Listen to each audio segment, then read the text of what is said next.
do this.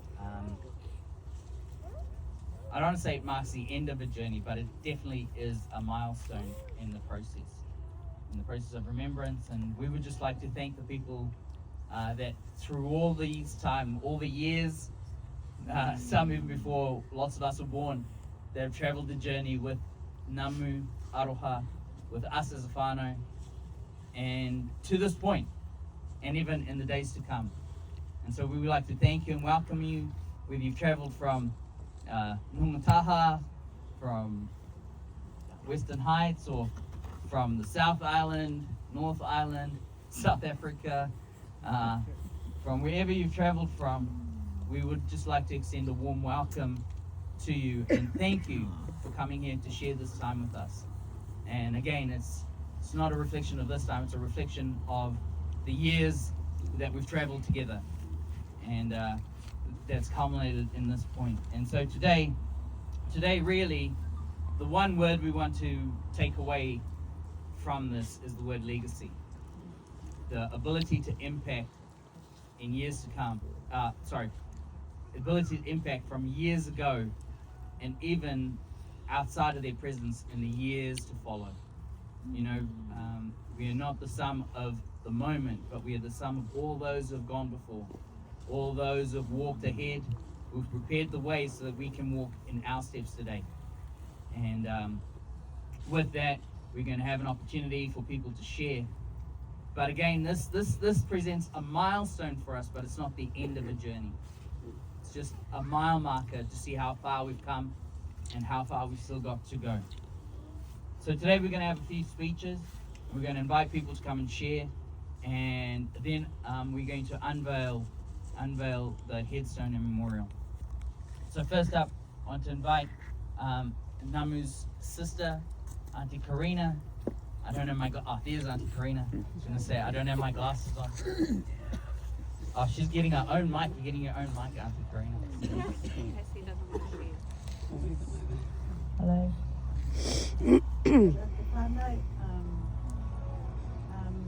Firstly, on behalf of my siblings and their whānau, so I will name them. Kiti, who is over in Australia, my other brother, Jury, and his whānau. No. And then, of course, we have Hinari, who is here, and Tracy, and myself on behalf of the siblings. Thank you for allowing us to come here and be part of that. Thank you, whānau, on behalf of our tūhoi kaupapa from Mauna Pohatu. Our brother, very much a staunch faith holder, I'll put it. So, and that's through our mother, embracing all religions. We're so blessed to have been able to have the experience with our brother when he was alive, to share his kaupapa with his children and the rest of his whānau within his own religion and beliefs. Just off the cuff, sorry whānau, I've got nothing prepared, but just to say kia kaha to his children and to his extended whānau, and especially because of their mother lying with him as well. We embrace their aroha, and from their aroha, we aroha to the whānau, especially his children and his mokopuna, their mokopuna, and just to know that we as a whānau are always here whenever you need us, whether it be for whatever. Okay. And we're just thankful we're here to help the kaupapa, support the kaupapa, and wish you a safe trip to Waimarama, because that's another whakapapa on our side as well, which you'll no doubt find out later on in the near future. So that's all I have to say, my whānau. And really appreciate and the opportunity to be here today and to share with our brothers whānau. Kia ora tātou. Thank you, Auntie. Next up, I'm going to invite Auntie Bina.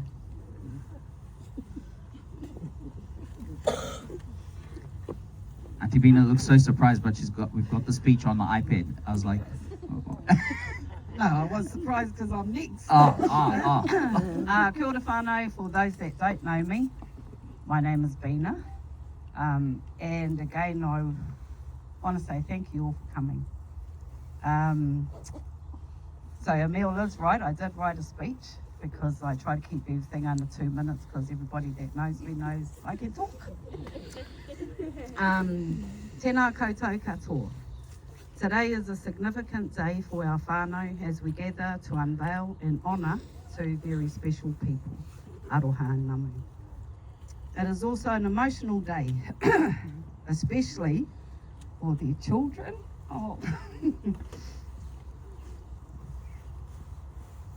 Mokapuna and Mokapuna. Okay. While this unveiling marks a milestone in our grieving journey, it also reminds us of the incredible legacy they have left behind through each of you. I first met Aroha in 1984. Before we became sisters, we became friends. Over the years, our friendship grew into a sisterhood that lasted 41 years.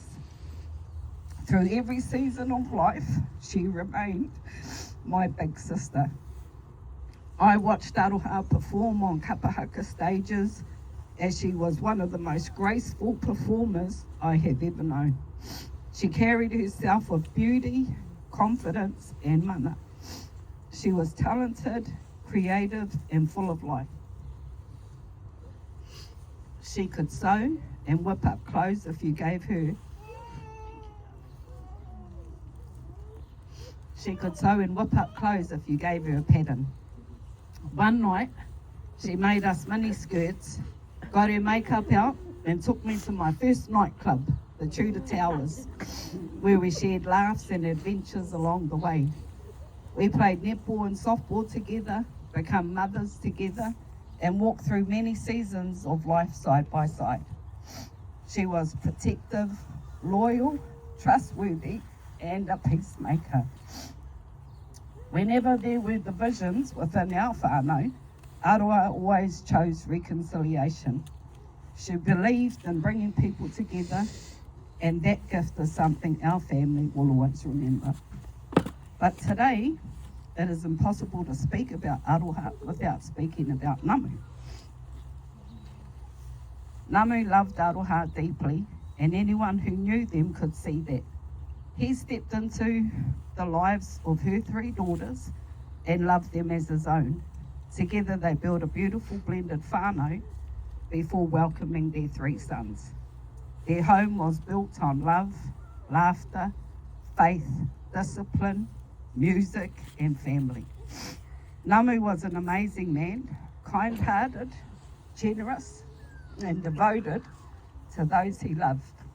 I loved him because of the way that he loved Aroha and their children.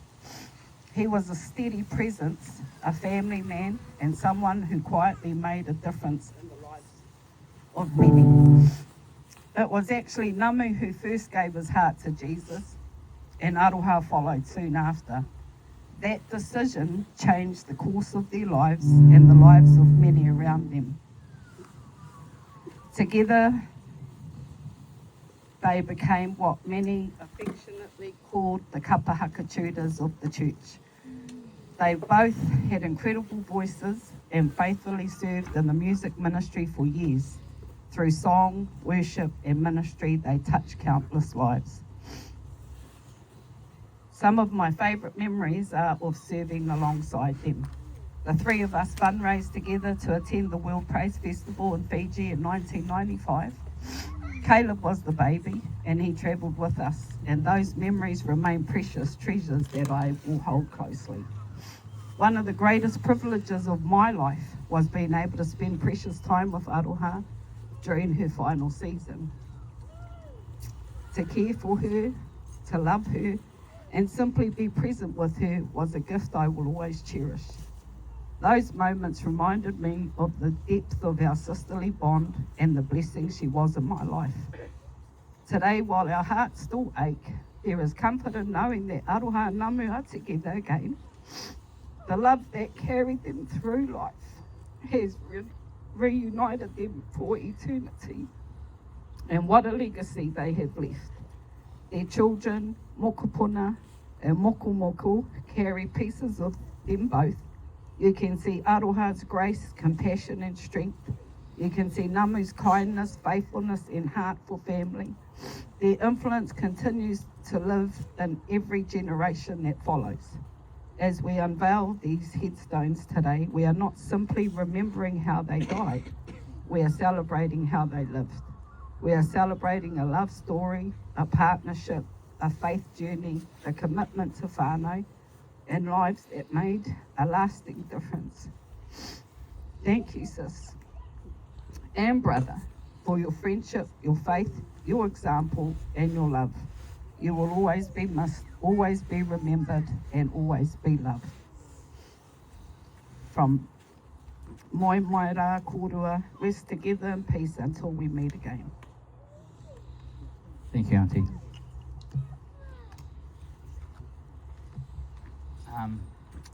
Next up, I want to invite Matua Dave, who is Namu's best friend. He's going to say a few words. Tuhie ki te rangi, tuhie ki te whenua, tuhie ki te nākau o ngā tāngata, ko te mea nui, ko te aroha, a tihei mauri ora. Me mihi atu tēnei ki te ara ki a ihu karaiti. Whakapainga a iho wā e tōku wairoa, me tōna ingoa tapu hoki, e ngā mea katoa I roto I a hau. E mihi tēnei, ko te aroa te waka, ko nonga taha te maunga, ko Rotorua nui a kahumata moimoi, te moana, ko te aroa te iwi, ko kauai te wāhi tapu. Tēnei te mihi, tēnei te mihi, tēnei te mihi. Ka hauri nā mihi ki te mate. A Namu rawa ko Aroha, Marunui.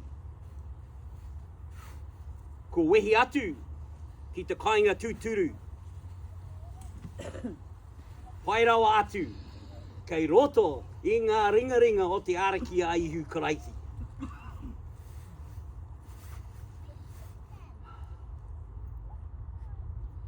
A tēnei te mihi ki a tātou katoa a Mauri ora. Mauri ora, kua hui mai nei ki te tautoko te kaupapa o te wā, arā, ko te hua kohatu. O Namu rawa ko Aroha Marunui. Nau mai haere mai. Nau mai hoki mai. Ki konei.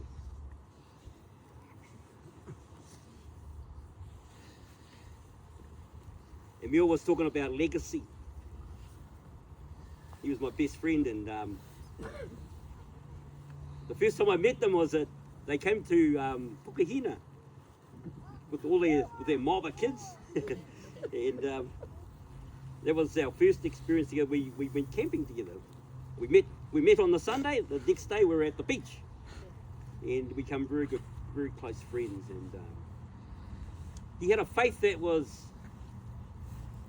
different. He was different, and I loved him. I loved him with all my heart. You know, he's a great guy. We used to meet every Wednesday, and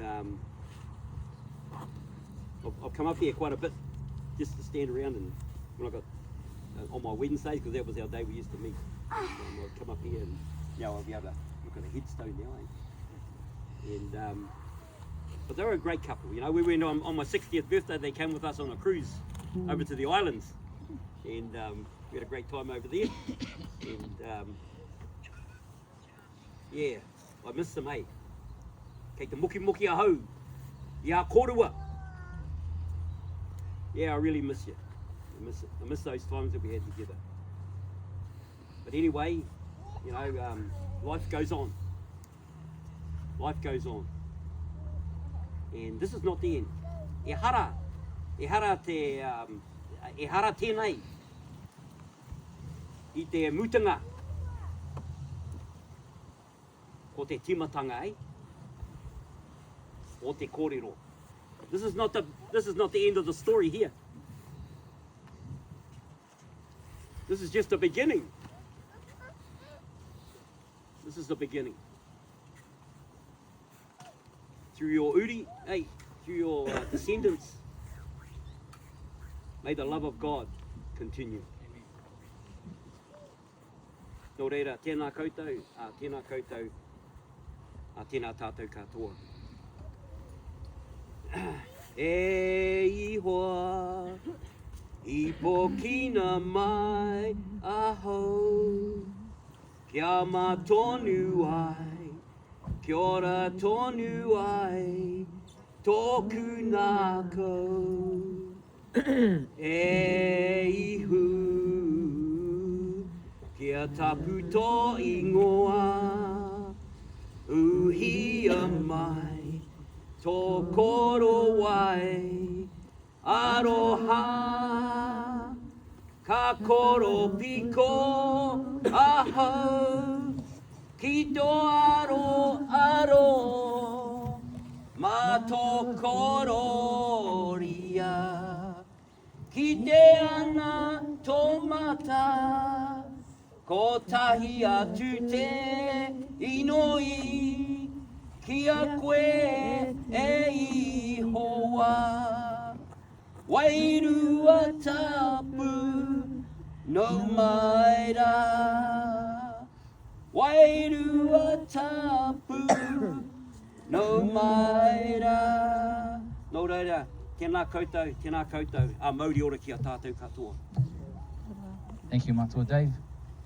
Next up, we'd like to invite some of the mokopuna, Juno, Macy, Bella, and Anaya to come and share some words. Oh, Macy, sorry, Juno, Bella, and Anaya.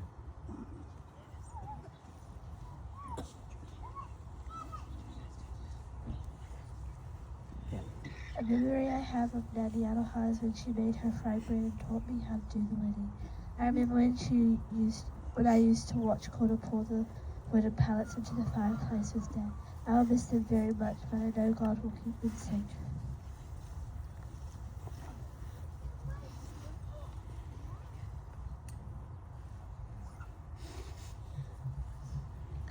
Kia ora everybody. Thank you all for being here today to remember and celebrate my nan and koro. I feel very lucky to have many special memories with them. One of my favorite memories of my koro is when he helped me and my sister learn how to carve wood. He was patient and always encouraged us to keep trying. He taught us more than carving. He taught us to be proud of what we create and to never give up. My nan taught me how to make poi. I loved spending time with her while she showed me each step. She was kind, caring, and always happy to share her knowledge with us. Even though they are no longer with me, the things they taught me will stay with me forever. Every time I see a carving or hold a poi, I will think of them and the time we spent together. Nan and Kora, thank you for your love, your teachings, and all the memories you gave me. I miss you very much and will always carry you in my heart. Moi moi ra, Nan and Koro. Thank you.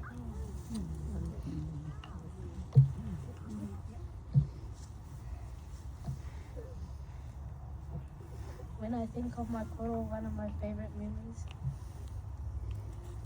is seeing him at church. He always seemed to know everyone and would stop to talk to people about all sorts of random things. What should have been a quick goodbye would often turn into a long conversation, and it would take him forever to leave the building. Looking back now, I realize that was because he genuinely cared about people and loved spending time with them. When I think of my nan, I remember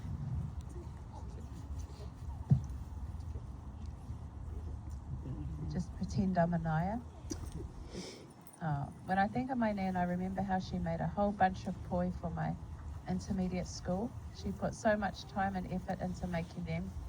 Not only did she make them, but she also taught me how to make poi myself. Through that, she shared her knowledge, patience, and love with me. Every time I see a poi, I think of her and the special moments we shared together. Nan and Koro both had a way of making people feel loved and cared for. They gave so much to their whānau, and the memories they created will stay with us forever. While I miss them both so much, I'm grateful for the time I had with them, the lessons they taught, and the love they gave me. Their legacy lives on through all of us gathered here today. Moi mai rā, Nan. Ngā mihi nui. She never cries, so I was like, I better read that.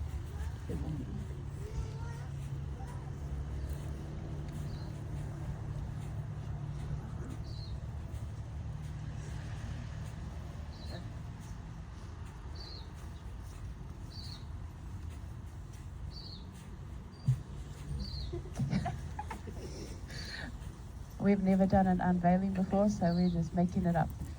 No, we made it up yesterday, actually. So we thought before the siblings come, because this will help you understand what we share, that we would unveil the headstone first. And we checked and it was actually okay to do. So I'll just get my brothers, whoever wants to come and take it off. Ella does. Oh, because you've got to be up here anyway soon. Helen and Joel and them.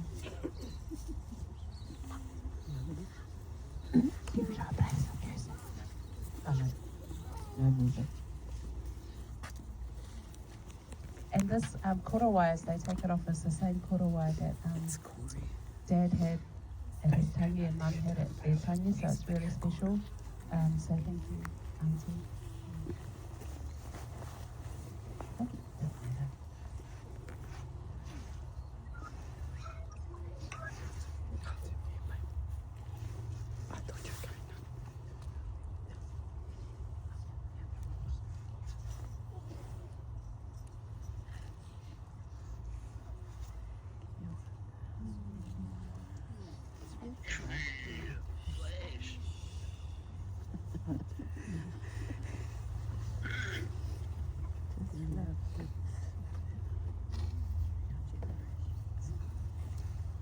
Kia ora, everyone. I just want to say thank you to everyone that's made it out today to celebrate the life, of Mum and Dad.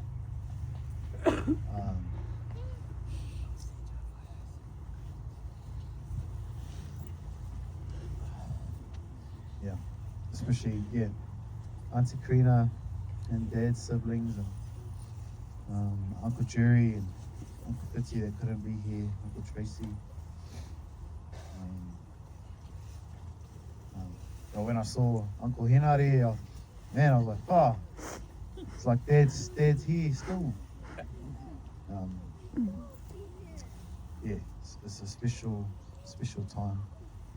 I remember when Moerangi was born, and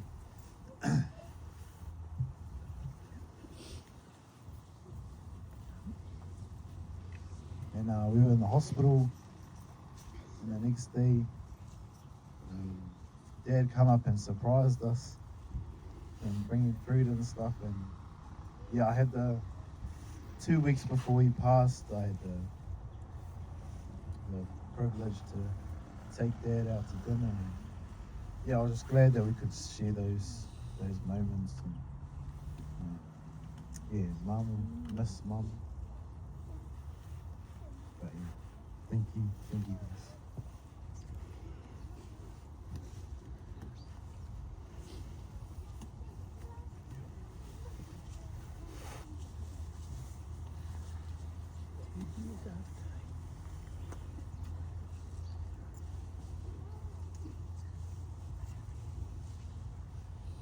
Tēnā koutou katoa. Today I stand here to honour Mum and Dad and to unveil this memorial as a lasting reminder of the love, strength and legacy they leave behind. Growing up, you could say I was a child who tested all the boundaries. Actually, I didn't just test them, I treated them as suggestions. I was always grounded. My behaviours tested every parenting strategy Mum and Dad had and every ounce of patience that they possessed. I remember stealing a car once and somehow convincing my two older sisters that I was allowed it. Looking back, who gives a 13-year-old a car? My mum also couldn't smell, for those who don't know. So I used to sneak outside and have a smoke. And I'll tell Rangi, I'll pay you $5. But I never paid him. There was quite a bill there. But the funny thing is, no matter what trouble I got myself into, Mum and Dad never stopped loving me. They corrected me and worried about me. They prayed for me and stood by me. Their love wasn't based on getting it right. It was constant, even when I gave every reason for them to give up.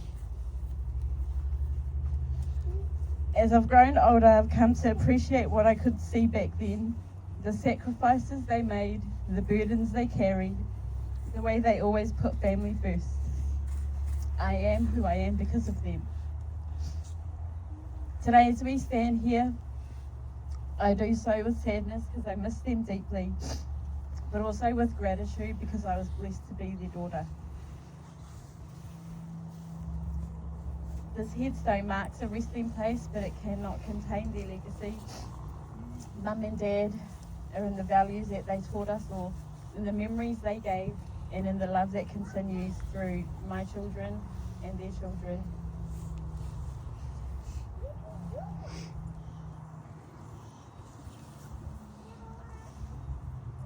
Thanks, Mum and Dad, for loving me and guiding me and never giving up on me, and for giving our family the foundation of Christ.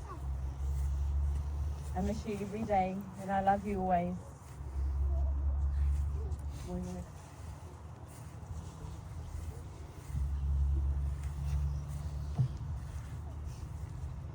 Let's go.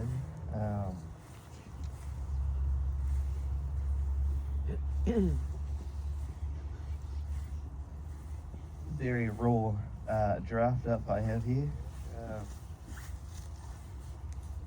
So bear with me. When I was writing this, I wasn't too sure what I would share. I tried my best to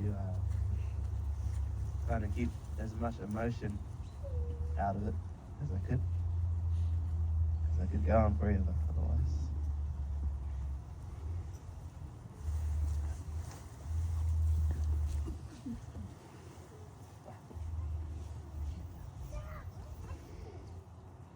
I hope from my sharing you'll be able to take something away to apply in your own lives.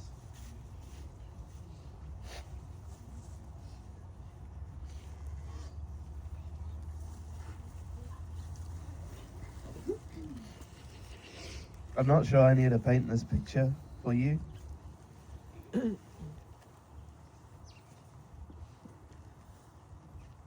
But there's nothing this mother of mine doesn't deserve. There's no amount of effort I could put in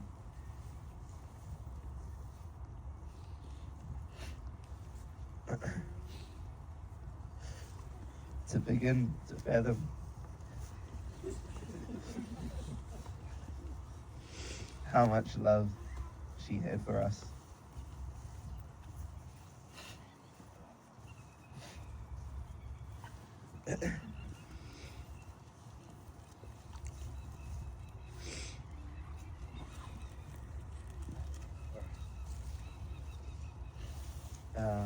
Yeah, there's no amount of effort I could begin to fathom how much love she had for us. And yeah, I'll always be convinced she had the biggest heart ever. Her life to me is constantly reinventing the definition of the word mother. How lucky I am, not only to be one of her kids, but to be a witness of her servant heart. There's never been a day where I was let down by her. The amount of stories I could share of her loving on us is endless. There's nowhere I could be where she wouldn't come running to my rescue. Let me try to explain the mother I was blessed to have through this one memory. During this time, I was in town on my weekend away from the farm. My wife Brianna and our 2 kids made a visit to see Mum in hospital. Not knowing why she was there, only that she was sick, unable to eat, and getting tests done. At this time, Mum knew what was going on and how bad things were for her, but she couldn't bear to tell us the news. She could not handle the disappointment or heartache it would cause her family. Anyway, during this visit, knowing how bad things were, she shared that she was sick and that something had been going on with her body for a while now. Hearing her say this and seeing the look on her face, I could feel that something was off. I share that to say that even though it wouldn't have disappointed me to know her suffering, it wouldn't have disappointed me to know her suffering, she would still continue to be the selfless mother she was, even in her last days. She'd never let us down. I'll get on to share about Dad. In my experience, being raw and vulnerable is something my father learned late in his life. It was actually one of the most beautiful things I've ever experienced. Just a bit of context there. Growing up, I felt my dad was pretty hard to get along with, just doing his duty as a father, providing for us all, protecting and giving us the discipline we all needed.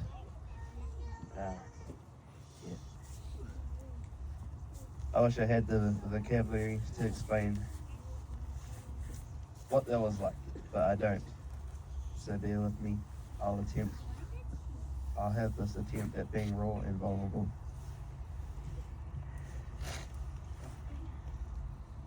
He openly shared his devotion with me, and I never knew how much that would mean to me. How fortunate I was to have his love poured over my life. The outcome of this massive change led to a new beginning for me, a new journey, a new perspective. In no way am I tearing this man down, but rather looking closer at his sacrifice to be a provider, protector, enabler, a mentor to those things you may see as pillars in the role of being a father or a parent, and giving us that tough love we all need.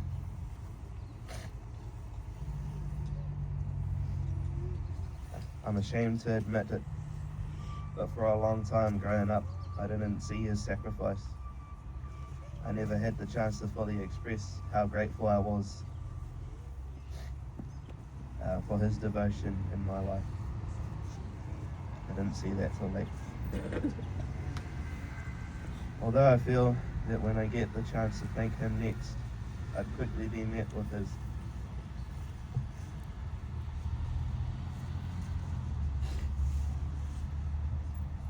sorry guys.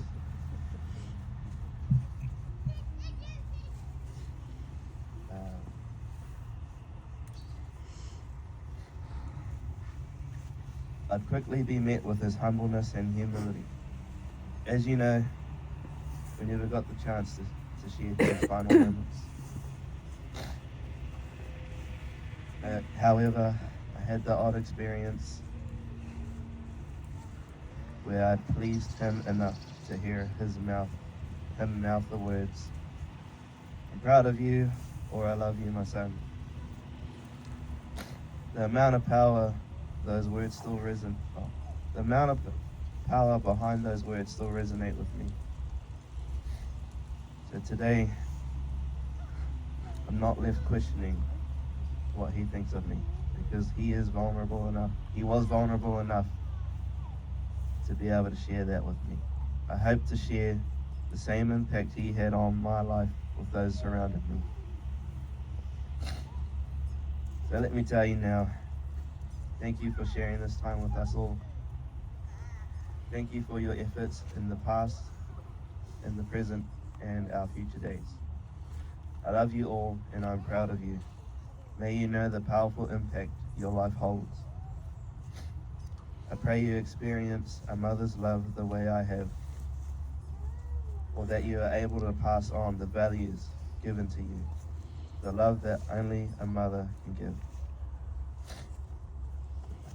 Thank you, guys.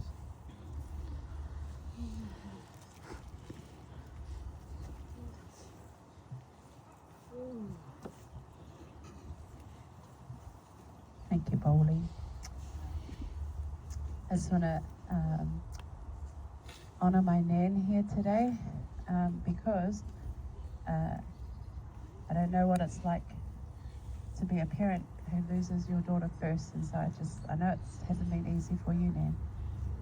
And then my aunties and uncles, I know my Uncle Carlo, my Auntie Barb, and my Auntie Mo are here, and Uncle Garth is in Australia, but you knew Mum longer than all of us because you were born before us, and so you got to do life. So I love you guys, and Auntie Karina, Uncle Tracy, Auntie Lani, Uncle Hinare, my dad's brothers and sisters, and Uncle Jerry who's overseas, and Uncle Fiti too who can't be here. We love you guys and thank you. Actually, Caleb's right, when we saw Uncle Hinare, we're like, oh, it's like Dad with hair, because obviously Dad had none. And then when Uncle Tracy came, we're like, oh, it's like Dad when he was younger. Yeah. And then I just as I look around, I think I just wanted to honour some of Mum's friends. Laurie, I see you there. I saw Riria there, who was with us in many of Mum's final moments. Our aunties and uncles. Hello, Auntie Josie. My mahi, so my work friends who are here. Auntie Dawny. Our church friends, so from Living Well, Annie Quippers. And then I also just wanted to, I think of our other halves who have had to journey this journey. It's not easy, because sometimes you just don't know how to do things. And if you're like my husband, he'll be like, are you okay? I'm like, stop talking to me. I don't want to say anything. Shush. I'm like, I'm fine. You don't look fine. I just said I was fine. I don't know what it's been like in everyone else, but it's not. I think when you sometimes just being left alone is the best. Just leave me, I'm fine, to breathe it out. And to Dad's friends, his men's group, I see you guys here, Leon, and I saw Joe over there too, and just, I know I can't name everyone, but thank you for loving Dad and for loving us, or putting up with us, probably another word. But I'll get to this. Tēnā koutou. Firstly, I kind of did that. Today, I guess you would see from what Emil said, is the theme is legacy. But I'm just going to go back and thank my brothers. This is what I do. I wrote the whole speech. I made everyone message me their speeches so that we would say the things we want to say and then add stuff. But if you know, my brothers don't often talk a lot. They're very much like our dad. But when they do speak, I always think that it's worth listening to, because you'll always find hidden gems. And then you have those of us who speak heaps me, where you just like, I waffle on and you're just like, you're already away with the birds. So and my brothers are very much like my dad. Even if I guess you see them standing there, they're so similar. It's beautiful, and hopefully we're like our mum, peaceful, but our skills, but we're not. We like need the peace. So when people hear the word legacy, they often think about what someone leaves behind. But as I have reflected on my mum and dad's lives, I've come to realize that their greatest legacy is not found in possessions, achievements, or even in this beautiful headstone, which I think is cool. Their greatest legacy is love. Funny, because that's what mum's name means. A love that continues to live on through their children, their mokopuna, and their great mokopuna, Namu, and the generations that will follow after them. On the base plate of the headstone, the words read this: Ka ora tō rawa aroha I roto I a mātou me a mātou uri. Their love lives within us and through our generations. And these words, I think, perfectly capture who Mum and Dad were. Their love did not end when their earthly lives ended. It lives on in the values that they taught us, the sacrifices that they made for us, the stories that we tell, and the way we continue to love on one another today. I see Mum's legacy in the way she cared for others. Her life was devoted to the future of her children and moko, and she got a little bit crazy in the later days, people would say, but if you look at the world now, I'll be like, was she really? Was she really? Because look at it, it's all here. She always wanted the best for us and believed in us, even when we didn't always believe in ourselves. She often was the peacemaker, bringing people together and reminding us of what truly mattered, even when we just wanted to sit and, I don't like them, they are annoying, and don't be their friend type thing. Mum was always like, you gotta love them. I don't have to right now, and I don't want to. But Mum always found a way to somehow bring us back to